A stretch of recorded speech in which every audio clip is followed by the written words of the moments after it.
years back, and now they've taken on this role of leading this course, coming back to their hospitals as now volunteers to lead this course, because they've also lived those experiences. They're very aware of the kind of challenges or uniqueness that these tribal hospitals hold within them, the potential of these developments.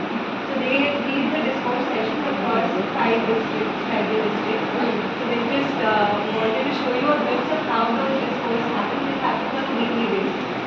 So this is just a snippet of that video.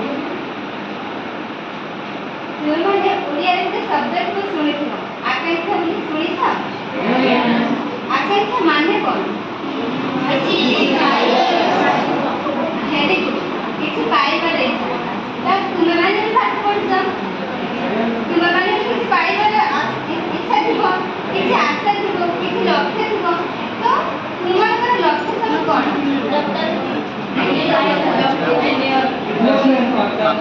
देखो तुमने एते छोटे छोटे एते बड़े बड़े स्वप्न देखिता एटा कोन सीधी कथा नै एते छोटे एते बड़े बड़े स्वप्न देखिता तुम ताको स्वप्न देखि एटी कहि सकते तुमको बहुत बहुत थैंक यू तमे तुम स्वप्न को प्रकाश करथिबा तमे जो एते बड़े बड़े स्वप्न देखिता तमे कोन सहज से फुलफिल करि परिबो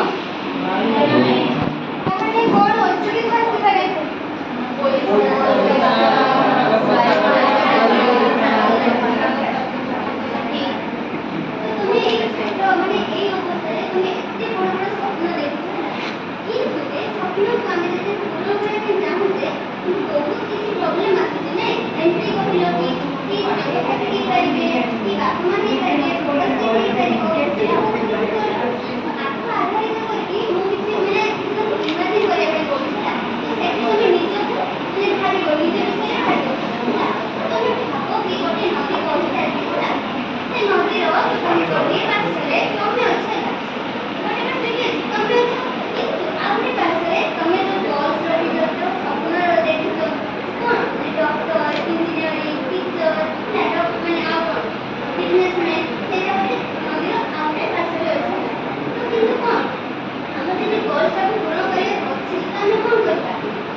ବୁଝିଲି କରୁଛି କରୁଛି ଆପଣ ଆପଣ କେତେଟା କରନ୍ତୁ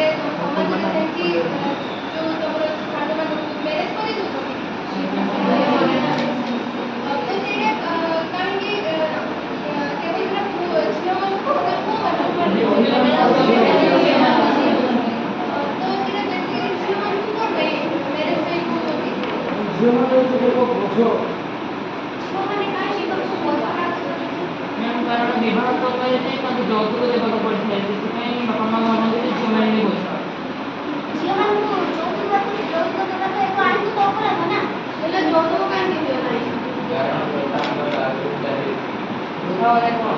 ଯୋଉଟା ମୁଁ ପୂର୍ବ ପିଢ଼ିରୁ ଚାଲି ଆସିଛି ସେଇଟାକୁ ପ୍ରଭାବିତ କରେ।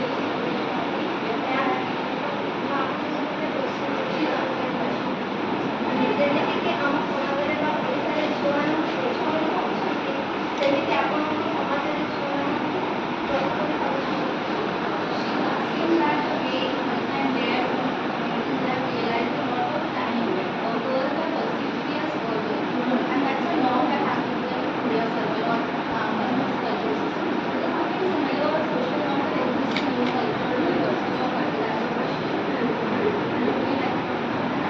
Yes, yes, yes.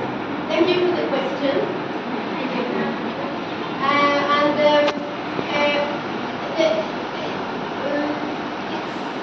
the answer is yes and no, because always also there used to be such norms in my country, in Norway, but it's a long time ago. For me, I'm much older than you.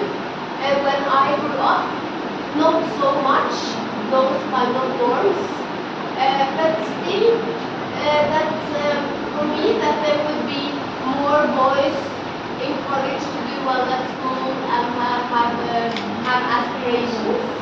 But for your generation, not anymore. Girls and boys have the same aspirations and they are encouraged to follow their aspirations. And in the education in Norway, there are more girls than boys. Ma'am कहले कि child marriage में early marriage को हमें जल्दी विवाह करूचे ताको country रे आगुरु थिला एते एते नाही ताको जनरेशन समय भी से देखि ना कि कम बयस रे झियो मान को बाहा करे दो किंतु अलगा वेरे टिके टिके एग्जिस्ट करे जो जेमति कि झियो मान को पुओ मान को अलगा एनकरेज करा जाय कि तमे एजुकेशन नियो तमे आकांक्षा बढाओ तमे आपको स्वप्न धारे चिंता पूरा करो किंतु जहाँ हेले भी नॉर्वे रे किंतु झियो माने एजुकेशन माने स्कूल मानकरे झियो मानक संख्या अधिक अछि पुओ मान କହିଲେ ଆଗରୁ ତାଙ୍କର ଆମ ଭଳିଆ ବି ପିଲା ପୁଅଙ୍କ ଭିତରେ ପ୍ରାଥମିକ ଥିଲା ଏବେ ଆଉ ସେଟା ନାହିଁ ଏବେ ଝିଅମାନେ ଅଧିକା ଭଲ May I say one more thing to answer that question? When I was 12 years old, we got the first woman prime minister in Norway. For her, it was very important to give women rights so they could participate in work life at the same time as being mothers and have a family. तो ma'am जेतबे 12 वर्ष रे थिले सेतबे Norway रे प्रथम female prime minister elect हे तांकर सेतबे vision थिला कि तांकर थिले कि झियो माने भी सेही परिका मां भी हे परिके भी काम रे पार्टिसिपेट करो पाठ पढो एजुकेशन नियो खाली मां हे कि निजे पछुआ हे कि रहबे सेही कटरा से भावना से चाहते कि झियो माने आउ आगु आसन काम करबा सहित देश चलेबा सहित मां हबाटा भी से माने भलो भाबे सेही रूलटा पूर्ण करो So that's why there are rights to stay at home with your baby if you have a baby for both women and men. The working hours that are possible to combine with family. There are also good child care, so you can put your child in care while you are working. All these measures make it easier for women and men to work and have a family, and it gives a more equal society. And that has been possible in Norway because we are much fewer people, we are a rich country, so we have been able to build up this system that has made it easier for your generation. It's more or less equal. for boys and girls. And it is through political choices from our politicians has created also a change in minds and culture. କହୁଛନ୍ତି କି ତାଙ୍କର ସେଠି ନା ଝିଅ ସ୍ତ୍ରୀ ଲୋକଙ୍କର ପୁରୁଷ ଲୋକଙ୍କର ସମସ୍ତଙ୍କର ପାଖରେ ଇକ୍ୱାଲ ଆମାଉଣ୍ଟ ଅଫ୍ ଲିଭ୍ ପରିକା ଥାଏ। ମାନେ ଯେତେବେଳେ ତମେ କାମ କରିବ ତମେ ମା ହୁଅ ନା, ମା ମାନଙ୍କୁ କିଛି ଛୁଟି ଦିଆଯାଏ କି ତମେ ମା ହବ ସହିତ କାମଟା ପୁରା ଛାଡ଼ନି, କିନ୍ତୁ ସେଇ ଟାଇମ୍ରେ ତମେ ଛୁଟି ନିଅ। ସେଠି ପୁଅ ପୁରୁଷ ଲୋକ ସ୍ତ୍ରୀ ଲୋକଙ୍କୁ ଦୁଇ ଜଣ ଯାକଙ୍କୁ ହିଁ ସେଠି ସେ ଅଧିକାରଟା ଦିଆଯାଏ କି ଯଦି ମୁଁ କିଛି ସମୟ ପାଇଁ କାମ ସେଠି ବହୁତ ସାରା ଏମିତି ବି ମେଜର୍ସ ଅଛି ଯେମିତିକି ତମ ଫ୍ୟାମିଲିକୁ ଆଉ ତମର କାମକୁ ତମେ ଇକ୍ୱାଲ ଟାଇମ୍ ଦେଇପାରିବ। ତାଠୁ କ'ଣ ହବ ନା ତମର ଘରଟି ଚଳିପାରିବ ଆଉ ପୁଅ ଆଉ ଝିଅ ଭିତରେ ତଫାତ୍ ହବନି। ତ ମା ଝିଅ ଭିତରେ ମାନେ ଯତ୍ନ ବି ପିଲାମାନଙ୍କ ଯତ୍ନ ବି ମା ନେବ ବାପା ନେବ ଆଉ କାମ କଲାବେଳେ ପଇସା ରୋଜଗାର କଲାବେଳେ ବି ଦୁଇ ଜଣ ଯାକ ବି କରିବେ। ତ ନର୍ମାଲି ଗଣସଂଖ୍ୟା କମ୍ ଅଛି ଆଉ ତାଙ୍କ ପାଖରେ ରିସୋର୍ସେସ୍ କି ପଇସା ଧନ ଟିକେ ଅଧିକା ଅଛି। ତ ସେମାନେ ସେଇଟା ସେଥିପାଇଁ ଏମିତି ଗୋଟେ ସିଷ୍ଟମ୍ କି ଏମିତି ଗୋଟେ ବନେଇ ପାରିଛନ୍ତି ପ୍ରୋସେସ୍ କରି। କିନ୍ତୁ ଆମକୁ ଟିକେ ଟାଇମ୍ ଲାଗିବ ଆସିବା ପାଇଁକା, ବଟ୍ ଆମେ ବି ଆମ ସମାଜରେ ସେଇଭଳିକା ଇକ୍ୱାଲ୍ ପାଦ ଦେଇକି ଆମେ ବି ଛିଡ଼ା ହେଇପାରିବା ଆଉ ତମ ପରିକା ସବୁ ପିଲାମାନଙ୍କ ଆକାଂକ୍ଷା ବି ଫୁଲଫିଲ୍ ହେଇପାରିବ। May I ask questions? Then? ସିଏ ତମକୁ କିଛି ପ୍ରଶ୍ନ about the policy making, also how the decisions were taken based on that. That was something really good in my mind. ତ ଯେତେବେଳେ ସବୁ ଆମର ସ୍କିମ୍ କିମ୍ବା ପଲିସି ବନା ହୁଏ, ଯେଉଁ ଆମ ସବୁ ଯୋଜନା ମାନଙ୍କ ଅଛି ସେଗୁଡ଼ା ଟିକେ ଧ୍ୟାନ ଦେଇକି ହିଁ ଏଇସବୁ ଜିନିଷକୁ ବନା ହୁଏ। ଠିକ୍ ଅଛି? ତ ଏଇସବୁ ଯେତେବେଳେ ସ୍କିମ୍ କି ପଲିସି ବନେଇବାକୁ କିଏ ପାଠ ପଢ଼ିବ, ଆଉ କିଏ କାମ କରିପାରିବ, କିଏ ଚାକିରି କରିପାରିବ। ଠିକ୍ ଅଛି? ତ ଏଇ ସ୍କିମ୍ ଆଉ ପଲିସି ମାନଙ୍କୁ କିମ୍ବା ଯୋଜନା ମାନଙ୍କୁ ଧ୍ୟାନ ଦେଇକି ବନେଇଲେ ଗଭର୍ଣ୍ଣମେଣ୍ଟକୁ ତ ଆମକୁ ଇଜି ହେବ ଆମର ଯାହା ବି ଆକାଂକ୍ଷା ଅଛି ସେଇଟା ପୁରା କରିବା ପାଇଁ। ଆମ ଗଭର୍ଣ୍ଣମେଣ୍ଟ ବି ଆମ ସରକାର ବି ବହୁତ ଇନିସିଏଟିଭ୍ ନେଉଛି, କିନ୍ତୁ ଧୀରେ ଧୀରେ ଧୀରେ ଧୀରେ ସେଇ ଚେଞ୍ଜଟା କି ସେଇ ପରିବର୍ତ୍ତନଟା ଆମେ ଆଣିପାରିବା। Yes. My question is, you all live here at the school. You live here. And when you start at this school, how long have you been here? And my question is you think it's easier to have aspirations being away from your families at the school than being in the villages? ତ ତମେମାନେ ସବୁ ଏଇଠି ସ୍କୁଲରେ ଏଇଠି residential ଇଏରେ ରହୁଛ ତ? ଆଉ ତମେମାନେ ସବୁ କେତେ ଦିନରୁ କେତେ ବର୍ଷରୁ ଏଇ ସ୍କୁଲରେ ଅଛ? approximately 2 to 3 years each of them. ତ ଆଚ୍ଛା ଆଉ ଗୋଟେ ପ୍ରଶ୍ନ ହେଉଛି କି ତମେମାନେ ଯେଉଁ ଏଠି ଆସିକି ରହିଛ ଏଠି ତମକୁ ସ୍ୱପ୍ନ ଦେଖିବା ପାଇଁକା ଆକାଂକ୍ଷା ପୁରା କରିବା ପାଇଁକା ବେଶୀ ସହଜ ହେଉଛି କି ତମ ଗାଁ କି ତମ ଘରଠୁ ଦୂରରେ ରହିକି? ଗାଁରେ ଥିଲେ ଭଲ କରିଥାନ୍ତ ତ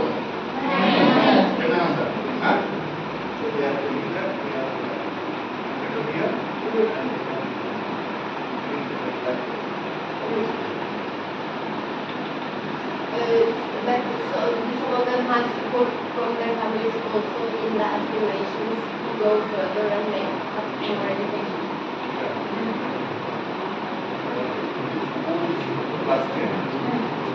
Beyond that, we are going to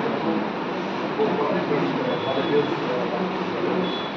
providers, scholarships, also as well.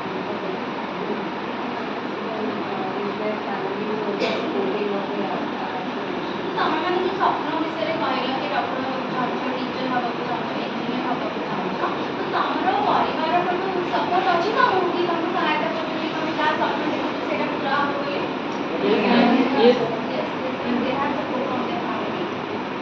ସମସ୍ତେ ଯେମିତି ଆବାସିକ ହେବାକୁ ଚାହୁଁଛ, ଆବାସିକ କ'ଣ ଜାଣିଛ? ଆବାସିକ କିଏ ଜାଣିନ? ନା କହୁଛନ୍ତି ଆବାସିକ। ଭାରତର ସବୁଠାରୁ ଧନୀ ଆବାସିକ ମାନେ କ'ଣ? ଭାରତର ସବୁଠାରୁ ଧନୀ ନାଇଁ ସବୁଠାରୁ ଧନୀ ଲୋକ ନାଇଁ ନା ଆବାସିକ କିଏ କହିପାରିବ? ଏନିବଡି କ୍ୟାନ୍ ସେ ହୁ ଇଜ୍ ଆନ୍ ଆବାସିକ? ରାଷ୍ଟ୍ରଦୂତ ଆମର ପୃଥିବୀରେ ବହୁତ କଣ୍ଟ୍ରି ଅଛି। ପ୍ରତି କଣ୍ଟ୍ରିର ଯେଉଁମାନେ ଅଛନ୍ତି ତାଙ୍କର ଗୋଟେ ଅଫିସ୍ ଅଲଗା ଦେଶରେ ଖୋଲା ଅଛି। ଯେମିତି ନରୱେ କଣ୍ଟ୍ରିର ଏଠି ଗୋଟେ ଅଫିସ୍ ଖୋଲାଯାଇଛି। ତାକୁ ଯେଉଁମାନେ ଆସନ୍ତି ସେ ଜିଲ୍ଲା ରାଜ୍ୟର ବା ସେ ଦେଶର ଯେ ଆମ୍ବାସେଡର ସିଏ ଏଠି ତାଙ୍କ ଦେଶ ବିଷୟରେ ତାଙ୍କ ଦେଶର ଯୋଗାଯୋଗ ତାଙ୍କ ଦେଶ ସହିତ ସରକାରଙ୍କ ଯାହା ଆଦାନ ପ୍ରଦାନ ସବୁ ଜିନିଷରେ ସିଏ ତାଙ୍କ ସରକାରଙ୍କ ପ୍ରତିନିଧି ହିସାବରେ ଏଠି କାମ କରନ୍ତି। ସେମିତି ଭାରତର ମଧ୍ୟ ବିଭିନ୍ନ ଦେଶରେ ଆମ୍ବାସେଡର ମାନେ ଅଛନ୍ତି। ତମେ କିଏ ଆମ୍ବାସେଡର ହବ ବର୍ତ୍ତମାନ? କି ଆମ୍ବାସେଡର ହବାକୁ ଚାହୁଁଛ?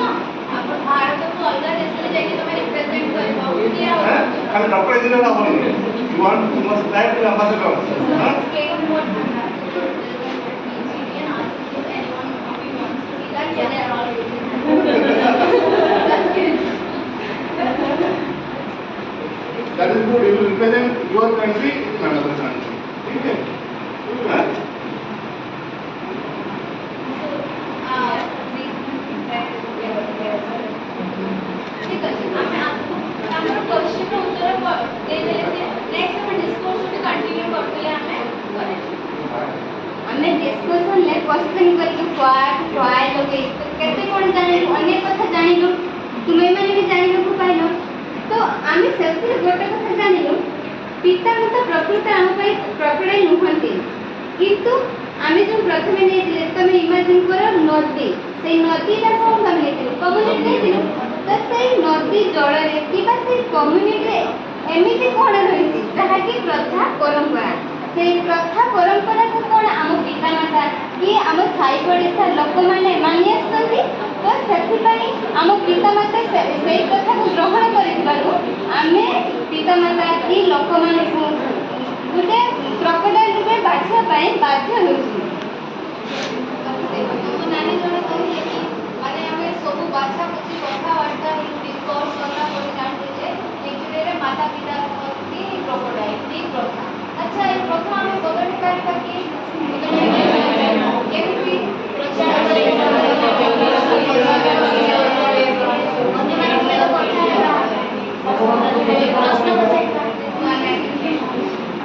ତମେ ସବୁଥିରେ ଠିକ୍ କହିଲ ମାନେ ଆମେ ୱାନ୍ ମ୍ୟାନ୍ ପ୍ଲେ କରିପାରିବା ସମସ୍ତଙ୍କ ସହିତ କଥା ହେଇପାରିବା ଡିସ୍କସ୍ କରିପାରିବା ସାଙ୍ଗସାଥି ସହିତ କଥା ହେଇପାରିବା ମା ବାପାଙ୍କ ସହିତ କଥା ହେଇ ଜାଣିବା ତମେ ସବୁ ଠିକ୍ କଥା କହିଲ ଆମେ ଏସବୁ ମାନେ ଏଇ କଥାକୁ ତ ଆମେ ରାତାରାତି ଚେଞ୍ଜ କରିପାରିବା ନାହିଁ ନା ବାକି ସବୁ ସହିତ କଥାବାର୍ତ୍ତା ହେଇ ଧୀରେ ଧୀରେ ଟିକେ ଟିକେ କରି ଆମେ ବଦଳେଇବା କୋଶ୍ଚିନ୍ ପଚାରିବା ହଁ କି ନାହିଁ? ଆଚ୍ଛା ପିଲେ ଆମେ ଯେମିତି ବି କୋଶ୍ଚିନ୍ ପଚାରିବା କାହିଁକି ଇମ୍ପୋର୍ଟାଣ୍ଟ ସେ ଜିନିଷ ଆମେ ଜାଣିବା ହେଲା ଏଇ ଜିନିଷ ଜାଣିବା ପାଇଁ କୋଶ୍ଚିନ୍ ପଚାରିଲେ କ'ଣ ହବ କ'ଣ ଆମେ କେମିତି ଜାଣିପାରିବା ସେଇଟା ପାଇଁ ଗୋଟେ ଭିଡ଼ିଓଟେ ଦେଖିବା ମ୍ୟାମ୍ ଗୋଟେ କ୍ୱେଶ୍ଚନ୍ ପଚାରିବା Can I ask a question to both of the boys? Can the boys answer? ପୁଅମାନଙ୍କୁ ଗୋଟେ କ୍ୱେଶ୍ଚନ୍ ପଚାରିବ ତୁମେ ଆନ୍ସର୍ ଦେବ And the Woman question is, answer. if you are you dreaming of having a family?